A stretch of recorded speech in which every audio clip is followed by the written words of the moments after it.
What's up, y'all? I'm Aubrey and happy spring. Today I come to tell you why Christians say that Jesus is the only way to God and why it is profitable beyond human comprehension to believe this way. I'm coming from John 14, 1 through 6, and I have a few bullet points. The reason why it's profitable to believe this way is because it defeats this thing called the orphan spirit, which would actually heal humanity. Number 2, believing that Christ is the only way to God gives us direction and guidance. Number 3, believing that Christ is the only way to God turns us away from a perspective of death unto a perspective of life. Number 4, believing that Christ is the only way to God signifies which authority that we follow. And this is a spiritual authority beyond what our eyes can see.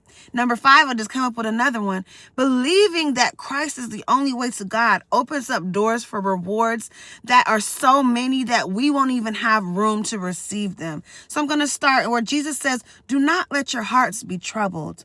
You believe in God, believe also in me. My Father's house has many rooms. And if that were not so, would I have told you that I'm going there to prepare a place for you? And if I go and prepare a place for you, I will come back and take you to be with me, that you also may be where I am. You know the way to the place where I'm going." And then his follower Thomas said, "Christ, we don't know the way and we don't know where we're going." Jesus answered and says, "I am the way." Jesus said, "I am the truth." And he said, "I am the life." He said, "No one comes to the Father except through me." So this is right after Christ said that Peter would deny him 3 times.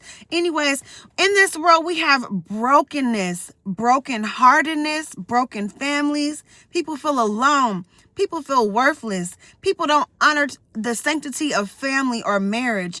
And Christ is defeating this spirit that has overcome humanity, calling us orphans and saying that we do not belong by saying, "Listen, I have set something up specifically for you." Believing in Christ gives us direction and guidance. He says he's the way, so we can not let our hearts be troubled. We have a path to follow. We don't have to follow the newscast. We can follow the way, which is in Christ. This turns us away from a perspective of death into a perspective of life, so we no longer believe the universal law of death. Also, we follow the authority which is in Christ.